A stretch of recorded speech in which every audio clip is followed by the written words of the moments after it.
We'll just get straight into it.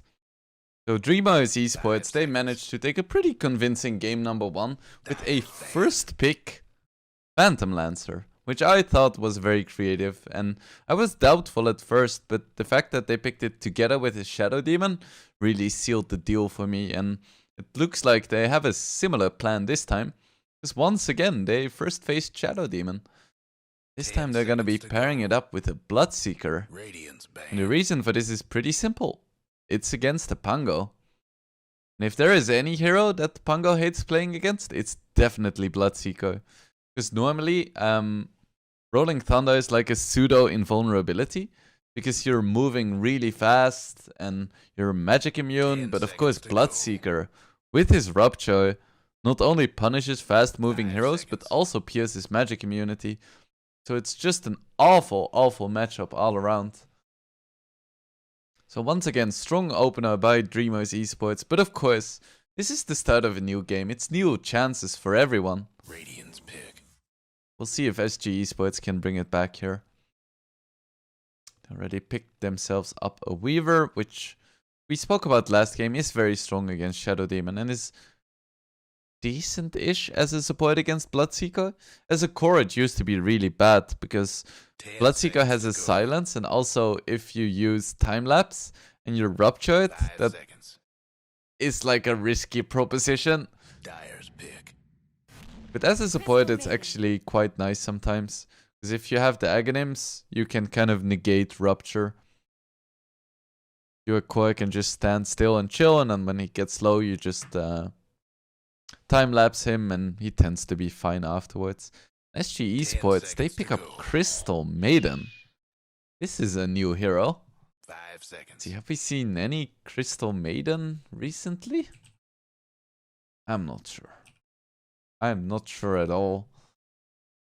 And I'm also not fully convinced. If I compare the damage and just the utility of support heroes, CM ranks pretty low. If you want pure damage, you can pick up something like a Skywrath, and if you actually want utility, a hero like Shadow Demon or Grimstroke is way better. So for the past like 6 years, I haven't really understood the niche that CM brings, except for maybe being good against heroes like Enchantress and Chen, because you can freeze the creeps.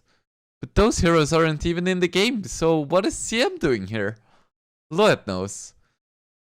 SG Esports, they're 2-1 so far, so they must have a plan. So we'll see. 5 seconds. Radiant's pick. And Dreamers Esports, they're drafting so fast. Like I always speak about how SA players, they don't take breaks.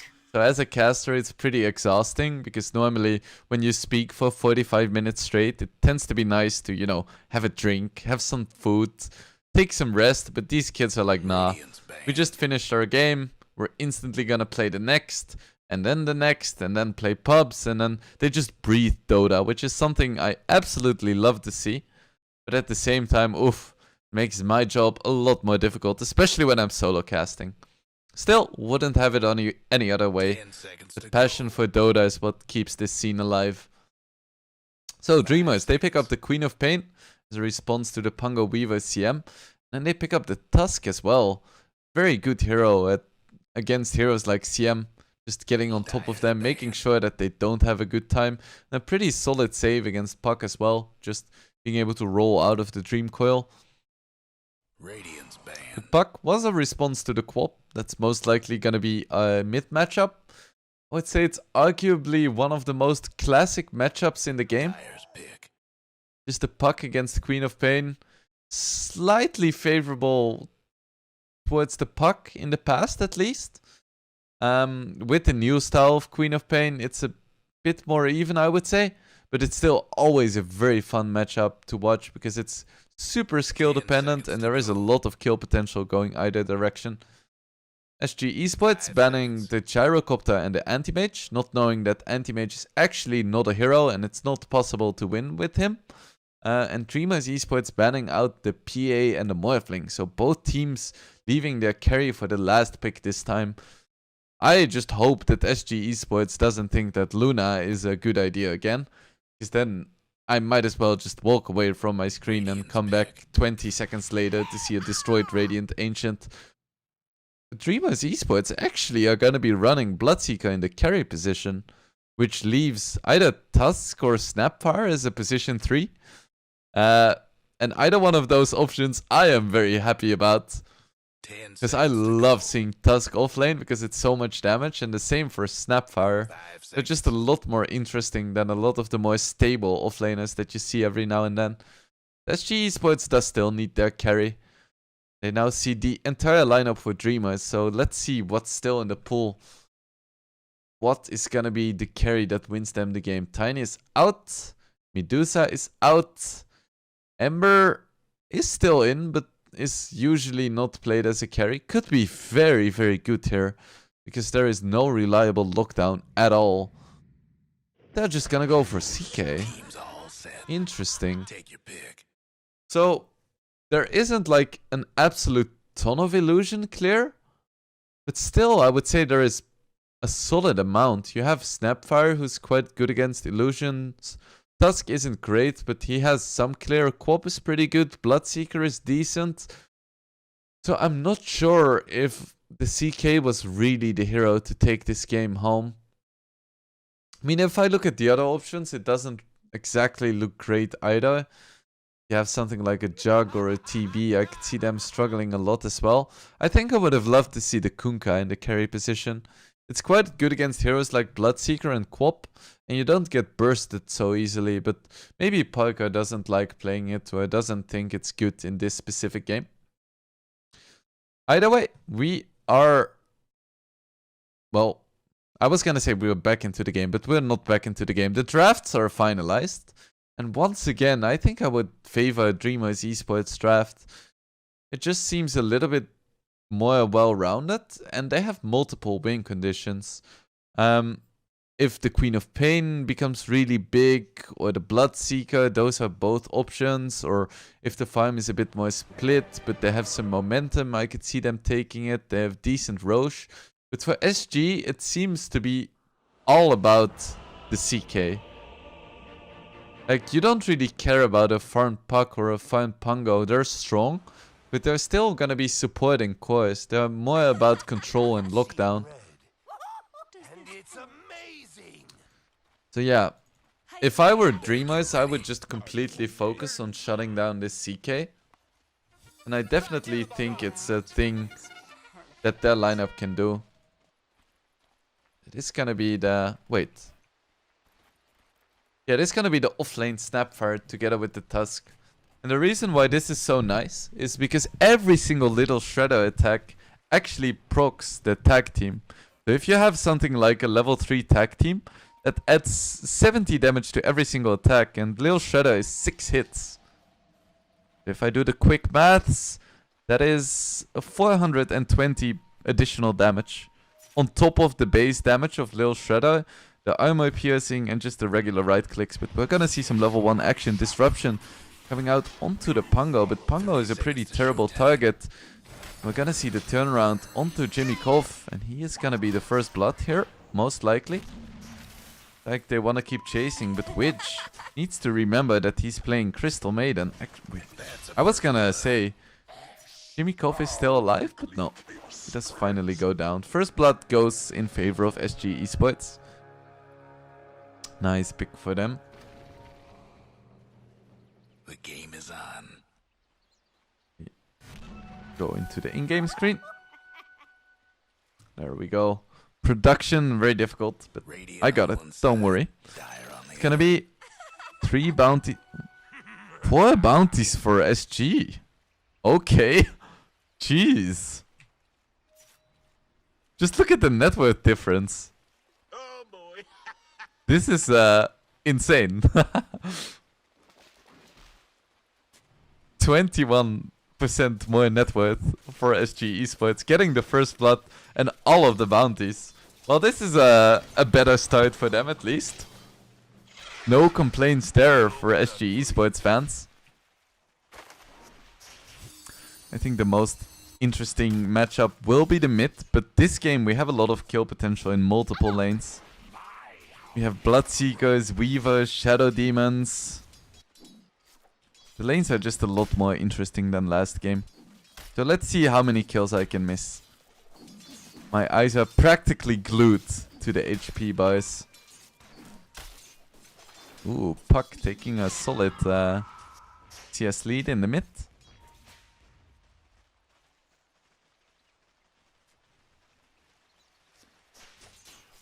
Of course, Quop is rushing a bottle, so she should be fine. Against the Puck, you usually see Quops just skipping out the dagger completely. Because it's so easy to avoid with the phase shift. If you put more points into Scream, that just helps you with the neutrals. Okay, T2 is already. There's too much happening. CM plus CK is a pretty strong lane. Have to admit. The CK with the mana regen aura is really nice. CK is one of those heroes where his spells are really strong, but he doesn't have a lot of mana to spend on them. So if you can alleviate that issue, that's really nice. And mana regen really helps heroes like Pango too. Ooh, and we could see another kill here on Snapfire. A lot of damage. Does have 6 stick charges, and TK doesn't have another stun just yet.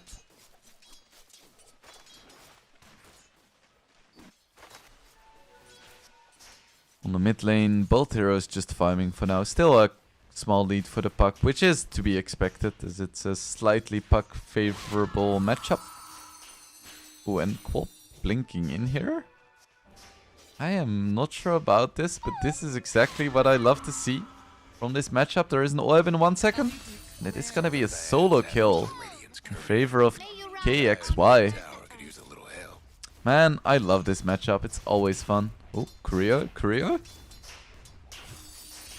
This is some risky stuff. At the same time, on bottom lane, we see more action. Are they gonna get this CM? The answer is yes, but it's gonna be another 2-for-1 trade, most likely. Verifier coming out. Nice shots, but it's not gonna be enough. And Parker gets 2 kills here. Wonderful start here for SG. Maybe I underestimated their early potential.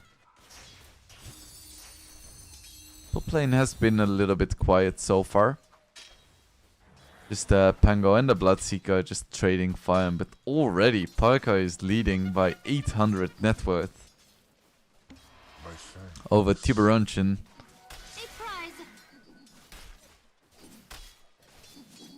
Let's see if he can stick to this. Let's see what his build is as well. A lot of CK options. Oh, Jesus. Okay. Both the Bloodseeker and the Shadow Demon die at the same time to Pango plus Weaver. It's already a 3k lead at 4 minutes. What is happening, guys? This is not how it's supposed to go. And Weaver does sacrifice himself to the Gaben god by killing himself to a tower. Getting back all his HP and mana in the process.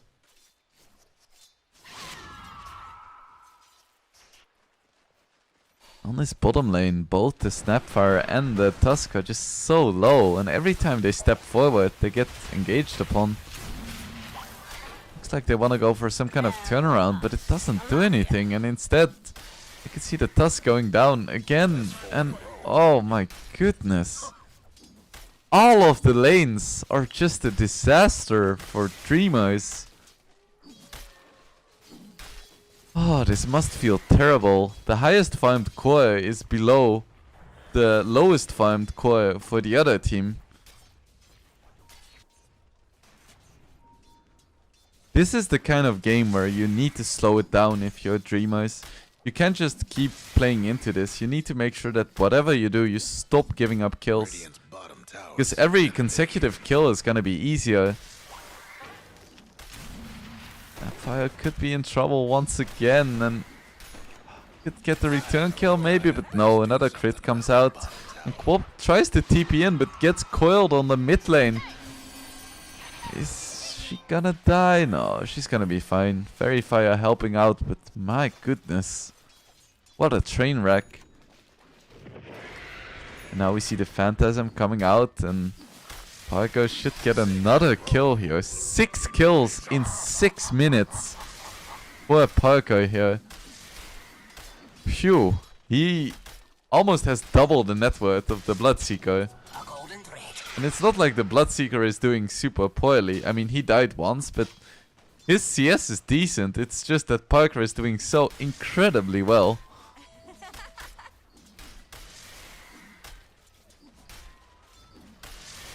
Like, it is gonna be just a straight up Armlet build.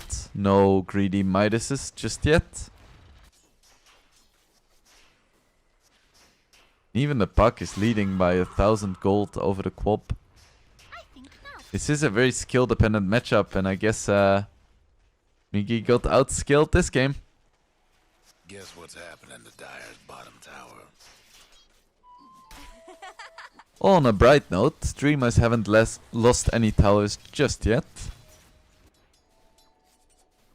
That could change soon. Weaver did rotate to the mid lane. They want to start pressuring a little bit here. Dyer's mid tower's having The rotation towards bottom though. Bloodseeker started his TP but ultimately decided against it. Phantasm popped by Parker, but they know that Bloodseeker tried to TP but cancelled it, so there is very little support. Now the Tusk TP's in. Do they still want to go? This is a bit risky. Snowball coming out. Decent amount of damage onto Parker, but he's so tanky. Not sure if this is a risk he really needs to take, but on the mid lane, you have Queen of Pain going down.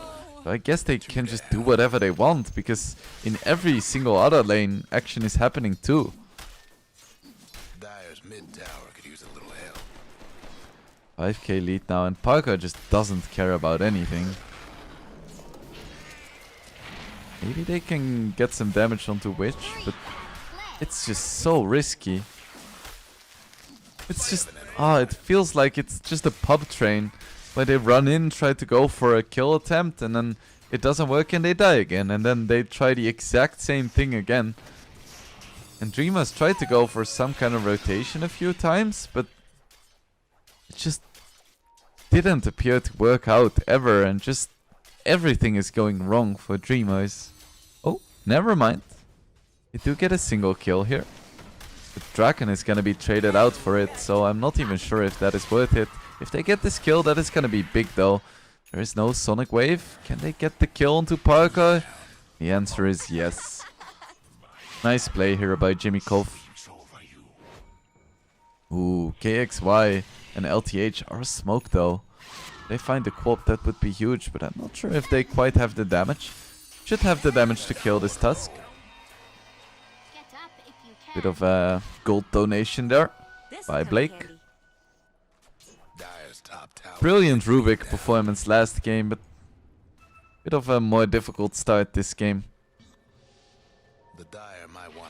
Ooh. Now we see Bloodseeker facing off against CK, but it doesn't appear to be a fair fight here, as it's a 4v2. Now finally we get reinforcements from Dreamers. It looks like they're gonna hit the deck as well, and even Blake is in trouble. Once again, nice shots. Could buy him some time. He's gonna survive, but another 3 for 0 here. Guess what's happening to Dyer's bottom tower? I really like the Vanguard on Heiko as well. I'm not usually a huge fan of this item on Pango, because it slows down your other items so much. But if you're leading by this much, it helps so much to have a Vanguard, because your tankiness gets amplified so much. Small blink by Miggy. And they should be able to get this kill here on LTH. Ooh, and SG goes for the coil. Can they get the kill here? Ooh, nice rotation by Parker, and they should be able to clean up here. That's another kill. 21 kills for SG in under 11 minutes. This is the bloodiest game I have seen in a long time. It looks like the blood is mostly spilling from Dreamos. It's the hero for them with the least deaths, still has 2. Oof.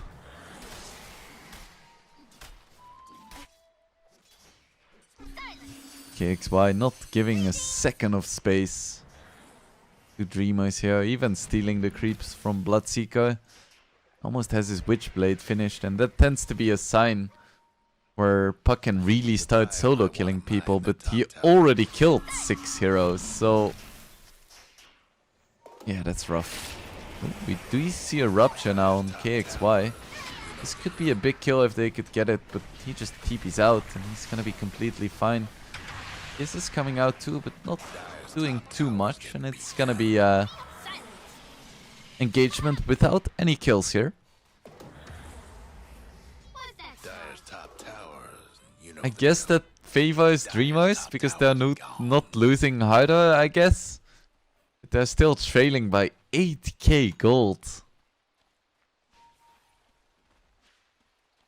And CK already at 2.3k HP. He can just finish his Echo Saber and then get something like a heart and never die again. Let's see what the Dota assistant thinks. 96% win probability for SG. That's a quickie.